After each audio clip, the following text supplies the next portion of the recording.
kilos or whatever, you don't realise what the difference is in weight, do you? Yeah. You're like, 30 kilos for them. Like, but the difference is, us at 100 kilos don't move like somebody who's 130 kilos. Yeah. So the comparison's not the same. No, true. And like, it's not as much dead weight. Yeah, that's what I mean. Like, you are, 100 kilos, you're still moving, and you're not just being like, I'm just lying at you. The pressure is pressure, isn't it? Or it's like positional, it's not just like, I'm a fridge. Yeah. Like, just fucking get some weight on you. That seems to be the trend though, doesn't it, for the top end ultra heavies, like in black belt, where you've got a few of the really athletic looking ones, so like your Cyborg is quite athletic, Gordon Ryan, Brain's trying to blank out at the moment on his with the names, but then you've got a few that plus 99, like yeah. As long as it like Nicky Rod. Yeah, Nicky Rod, I forgot about that. Whereas then you have the other end of the spectrum where I don't know the guy's name, but it was the person who Gordon beat like 50-0 at the Worlds a few years ago. Yeah. And it's like, can you, like, it's a tough one, like, because can you effectively defend against an athletic 110 kilo if you're an unathletic 140, 150 kilo? It's kind of like the same whole argument with the heavyweight division in the UFC, isn't it? It's like, what's the optimal? And I think it's anything over 205, isn't it? Is heavyweight, but they were kind of finding it for a time that the sweet spot was like 230 to 240. And then you've got people cutting down from like 300 pounds. And then you've got freaks like Brock Lesnar. Yeah, Brock and Shane, who was just like, I still remember the Shane Carwin days where he was just coming in and just cutting from 300 pounds to make 260 and absolutely jacked. Yeah, like a fist like a fucking watermelon. Yeah. Do you remember watching that fight where they were punching each other and they were fucking doing backward rolls across the octagon, getting up and coming? It was like Shane Carwin and Brock Lesnar's fight. Yeah. Beating fuck out of each other. And it was scary. I don't know how old I was at that time, probably like early teens or something like that. And I was like, I don't want to compete in the UFC if I've got to fight him.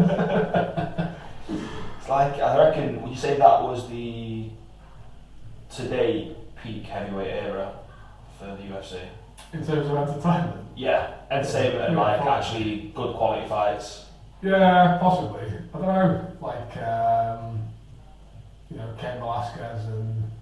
Because they were kind of in that era, weren't they? Yeah. You had your JDS, your Velasquez.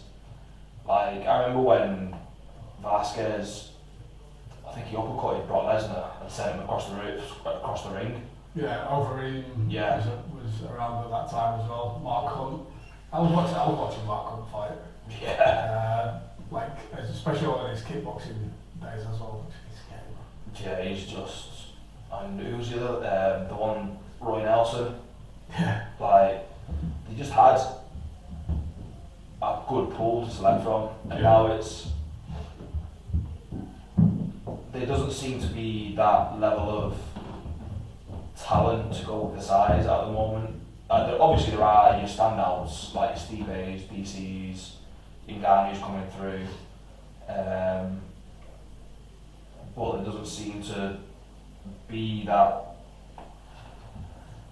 scale, that sort of level there that's in the heavyweight division. It seems to be like waves for all the divisions though, doesn't it? Like you look at lightweight's pretty much always been fairly stacked. Yeah. Welterweight was completely stacked for ages. Middleweight used to be the most exciting division. Light heavyweight was pretty much like that in my mind was the golden era of UFC, when the light heavyweight in early 2002 and stuff like that. Yeah. It's just their chip sound quality.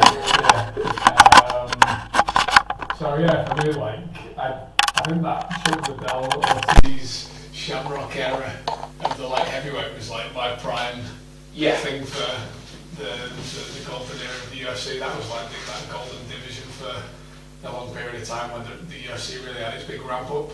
Oh, 100%. And that was, you could argue that was started off, well, I think they say it was started off with Stephen Bonner and Forrest Griffin won it. Was that that season of Tough, was that, who were the coaches? Was Chuck Liddell? I think it might have been Chuck and Tito. That was a good rivalry, that wasn't it? Yeah. That was exciting. Really good. Yeah. And like you can see they genuinely didn't like each other. And I think it's carried on still, hasn't it, to this day? Yeah. Did they fight or did they gonna fight fairly recently? I think they did. I think Tito won. Did he? Yeah. I can't remember. Wait. It's like going to a family barbecue and having your two uncles who you just don't like, you don't get on, fight, and it just is like, it's just sad to see. Not pick uncle. I mean, I'm always going to pick Chuck, but... I mean, the risk is if your uncle's Tito, then he might actually bury the other uncle in the garden afterwards. Wasn't there a video of Tito going around like screaming loads of support for Trump as well, and that like caused a bit of a stir on Twitter. It was a weird build-up, wasn't it? Yeah. But no, like I think the light heavyweight division now seems to be in a bit of a lull. Yeah, I'll agree with that. Compared to where it has been. Yeah. It's difficult as well, isn't it? Because people come in and out of the divisions, and some people move weights and whatever. But I think it's solid fun. Yeah. Where do you see the middleweight division going now? Because like there seems to be some good competitors coming in, but I'm not sure who I see beating Usman. Because it was coming out of that lull where welterweight or middleweight. I'm thinking, yes, my bad. I am thinking middleweight to be honest, because of Anderson Silva towards the end of his career. They started to get into a real lull of just non-competitors coming into the division. I mean, like middleweight's still an interesting one because you've got a lot of people that are still there that have been there, are the veterans. You know, like Robert Whittaker. Yeah.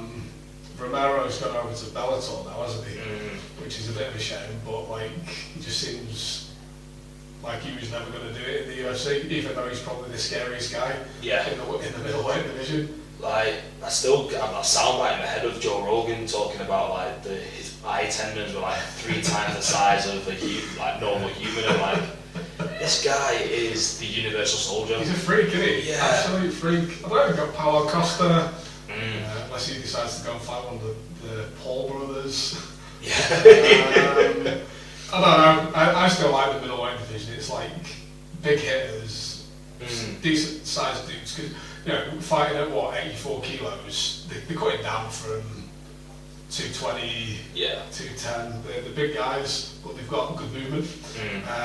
All the way guys are still big as well, isn't it? I think like, what does Usman cut down from? It's about 6'1". I think he could fight heavyweight if you wanted to. Probably. I don't know, like, you know, look, far be from me to comment, but I really would like to see Luke Rockhold do well again in that middleweight division. I like him as a fighter, especially when he came over to the UFC. But I don't know, do you think, can Adesanya be that person who holds the belt for a long time, like Weidman?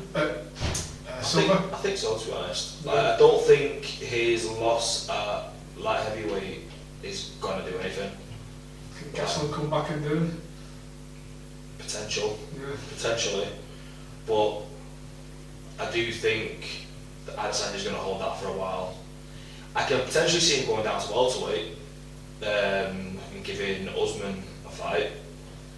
Do we see him beating Usman? I actually don't know. Or does Usman come up to middleweight? I prefer to see that. I'd much prefer to see that, because then you get to see the real power of Usman there. Think how good the middleweight division used to be, right? Jacare, Romero, Rockhold, Tim Kennedy, Michael Bisping. It's going through the cycle, isn't it, of that down? That was good.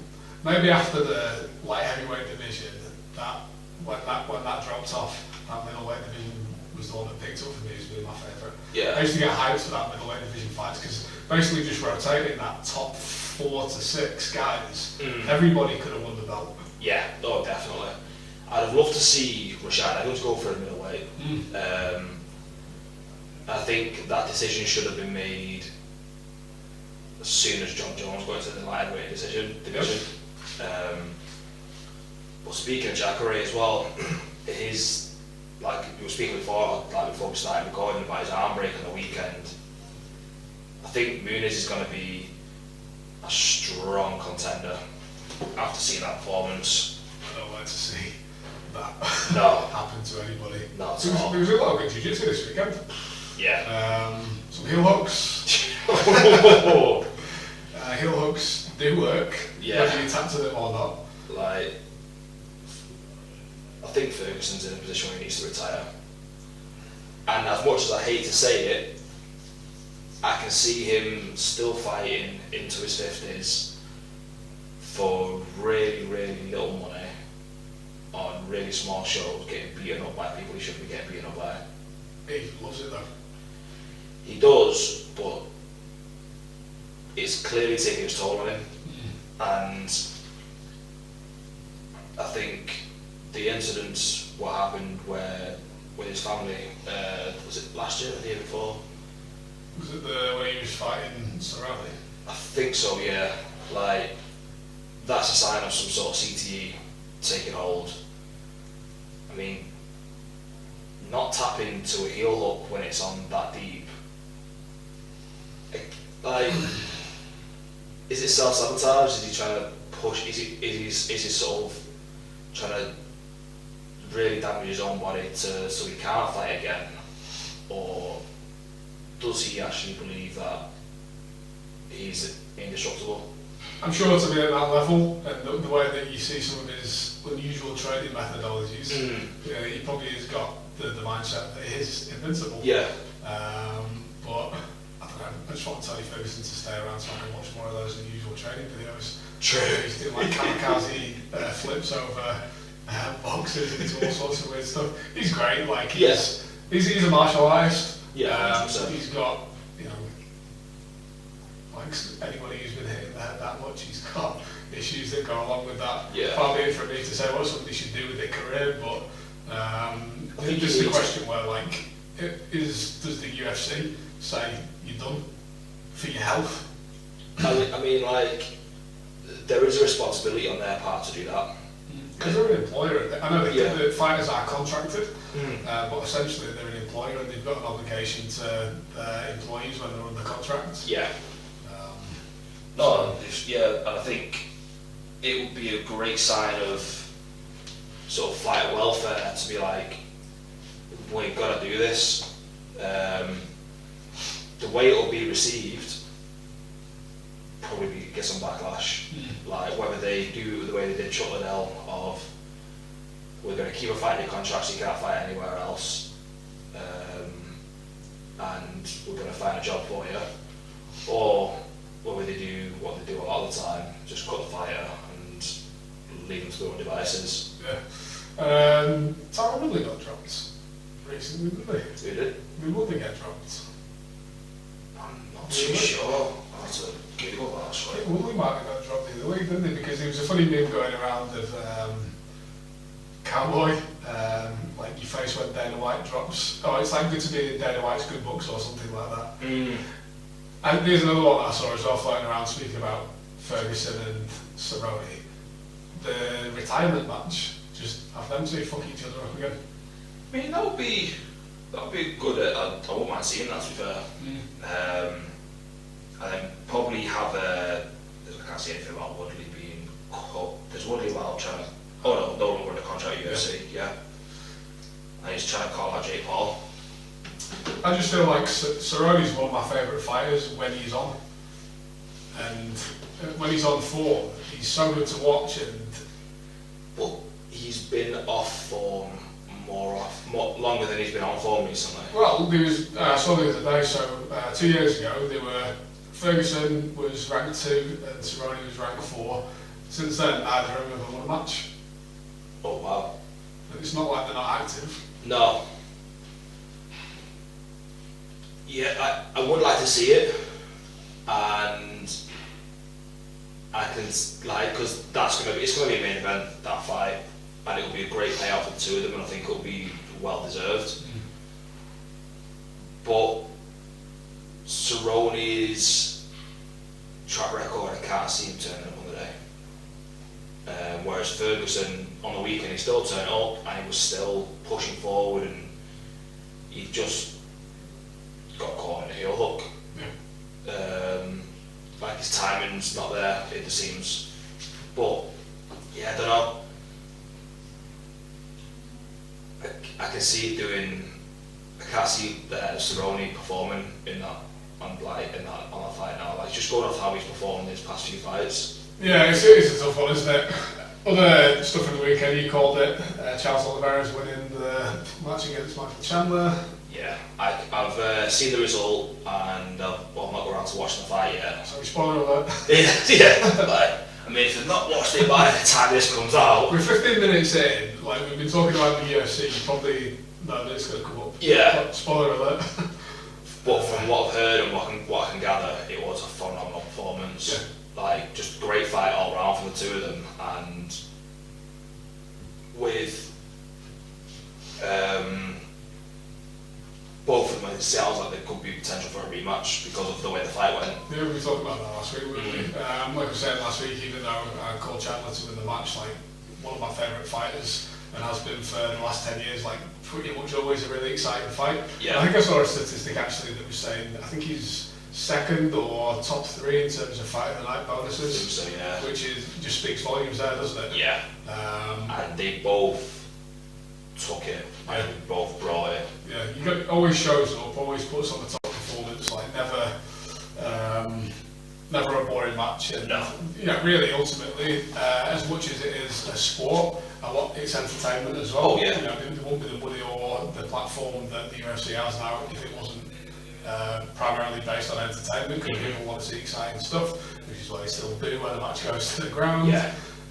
What fight was it? There was one that I started watching through some of the card this morning again, and there was one fight where they kept chanting, stand them up, and I was like, was he doing anything? Would he being active? They were being very active on the ground. I think it might have been the Fergusson fight. Yes, in a heel hook, what do you want? Yeah, just chill, just watch the fight. Speaking of that now, I'll tell you what I did see the other week, because I can't remember what, I think it's in Bellator, I don't know who the fighters are, so apologies on that, but straight from the beginning of the round, the guy comes out in an Ari rolls, doesn't he? And I heard about this, yeah. He gets it. I've seen another one the other week, and again, I can't remember what organisation it was or who the fighters were, but the guy goes for an Ari roll and gets head kicked on the way down. It's like, I don't know. I think there'll be everyone's trying to ride hold their opponents now, aren't they? Yeah, but I don't want to see that. And I'll tell you what I also don't like seeing, as much as we were talking about the heavyweight division before, and he said Roy Nelson, and I kind of forgot. I saw a video in the week of like, just a compilation of Brendan Schaub getting knocked out. And he gets a lot of shit, doesn't he? Like, he gets a lot of shit in the MMA community. He seems like a really genuine nice guy. I think it's all like his brown nosing and yeah, opinion changing, isn't it? It's like, oh, that's a load of shit, and then somebody will say something. It's like, oh, I don't know. But like, I can see that, but then he can also be like, okay, so he does listen to other people's. Like, it's not like, say, I can't think of any other pundits, but there's loads of them where they will double down and they will stick to their guns. Yeah. They might be like going, this wall is black, and you turn around and going, no, what are you talking about? That's bullshit, this is this. Yeah. Now Brendan Shaw will be like, oh yeah. Whereas a lot of others be like, no, it's black, it's black. What's the dude's name? Is it the ESPN commentator? Is it Stephen A. Smith? Yeah, he just doubles down with it. Dude, he's like going so fucking hard for his opinion. The best video of all time is him doing pads. Have you seen it? No, I've not seen that. You've not seen it? We're going to have to try and link this in the thing. Fuck, it's funny, man. Let me try and get this up. But the Brendan Shaw, but like, I actually really like Brendan Shaw. I don't think I listen to his comedy, but I like him and the Fighter and the Kid podcast. And I don't mind him when he's on Joe Rogan either. But so this video here is some of the most unusual pad work I've ever seen in my life. If you've not seen it, go and Google Stephen A. Smith pad work. He's throwing dick shots. He's I don't know what height the person is that he's supposed to be fighting when they're simulating pads here, but it's like he's fighting a child and a child's father at the same time. Yeah. It's like, you know, when you've got a strong opinion and the son and the dad come at you. Yeah. Wow. And that was after he was talking shit about people in the UFC not knowing how to box. Like, I'm all for people learning the sport, but maybe don't post a video if that's what your pad work looks like. Yeah. Like, yeah, be critical, be a pundit, but yeah, having an opinion saying that people in the UFC don't know how to box, especially when you've got very good strikes in the UFC, and then you post something like that on the internet, nah. That big shot though. That big shot into the chin. But then because he's hitting this way, then he's hitting this way. So it's kind of like hitting one person in the neck and the other one in the chin. Yeah. So it's like a distraction tactic, like get you looking down at this shitty shot and like, the fuck's down there, and boom! I think that's what it is. Who would you like to see fight either of the Paul brothers?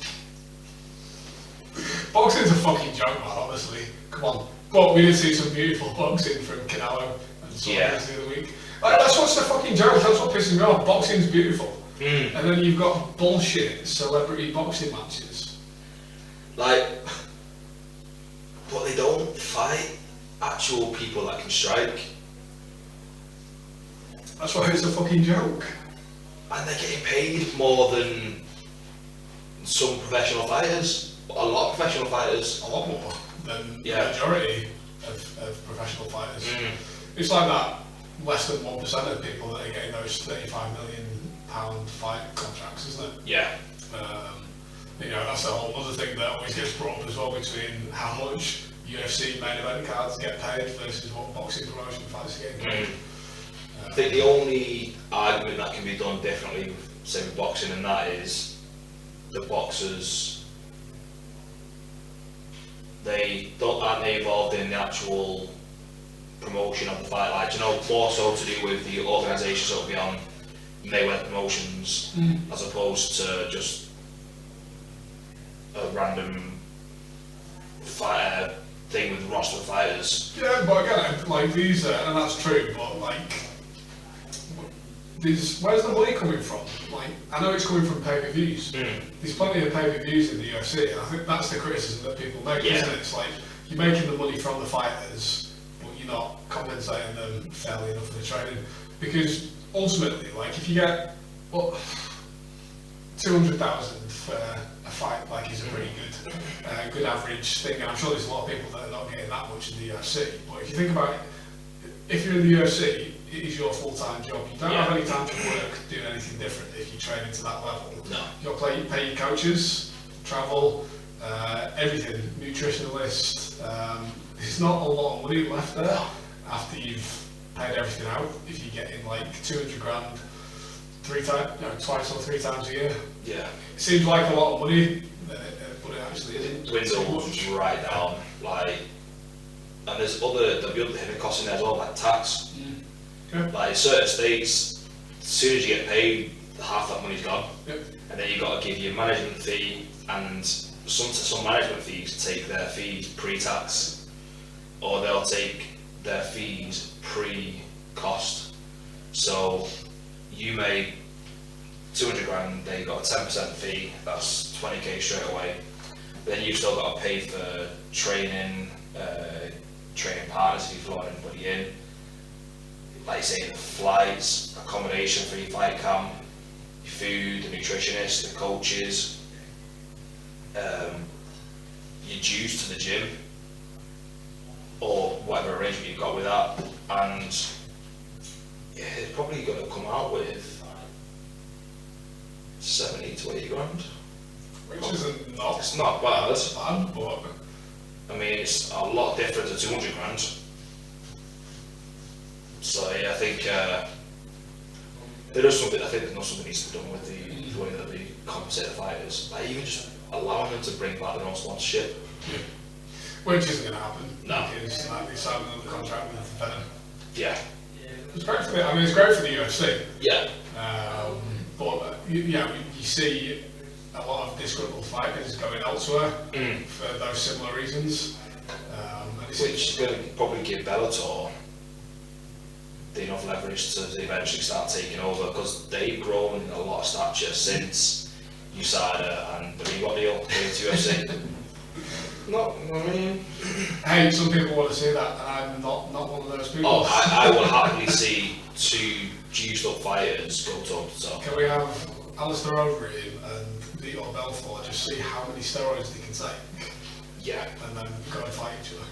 Or like just an Uberine versus fully peak Brock Lesnar. Did we see that?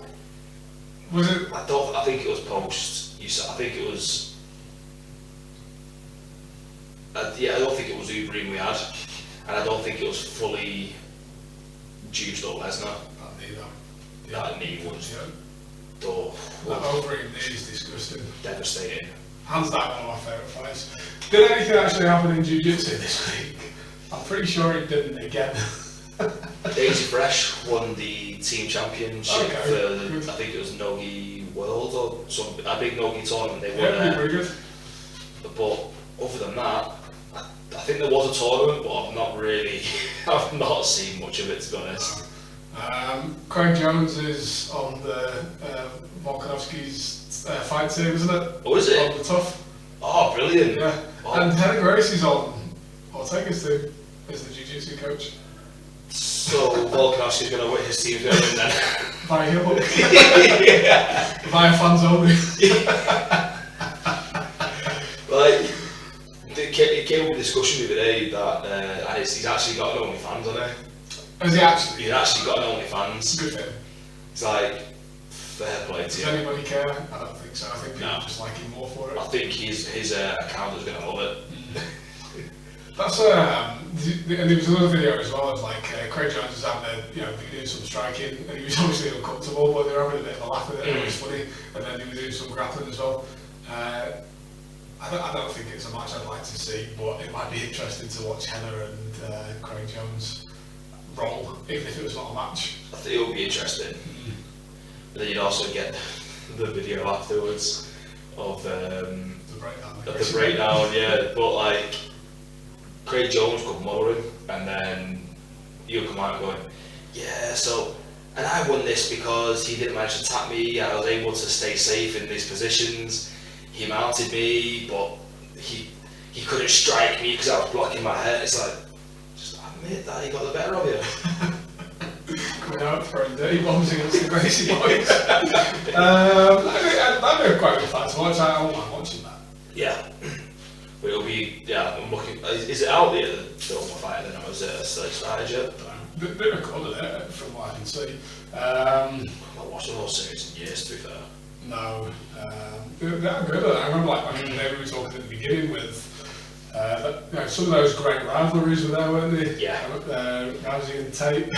The Rampage and Forrest Griffin one was great. Yeah. Like, Rampage ripping the door off. That's a medium classic, isn't it? Just fucking punching the door through it. Dave White comes over and he's like, I'm just more pissed off that I bought that cheap. Was that Rashad and Rampage or Rampage and Forrest? I remember the Forrest Griffin one, he stormed him with a load of Nerf guns, didn't he, as well? Did he? Oh, nice. One of my favourite moments from that was that I'm pretty sure it was Chuck Liddell and Ortiz, and they were stood there and they were slagging each other off about the physiques. And like Ortiz was going, yeah, look at your belly, you're fat. And Liddell was going, yeah, but you've got skinny legs. And Ortiz goes, I keep my legs skinny so I can keep my weight down.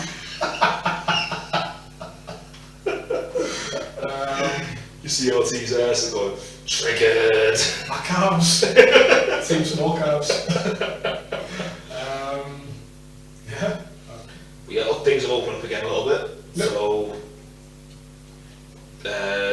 you can train inside now, we can eat inside. One step closer to rolling inside. Hugs are legal from Hugs are legal. Last week. Well, that's it, like, if we hug and don't let go, and it falls to the floor and we end up trying to submit each other, does that constitute as a... Basically what Jiu-Jitsu is, he's trying to get out of a hug that somebody doesn't want to let go of. Yeah. So, as I'm saying, Jiu-Jitsu can happen.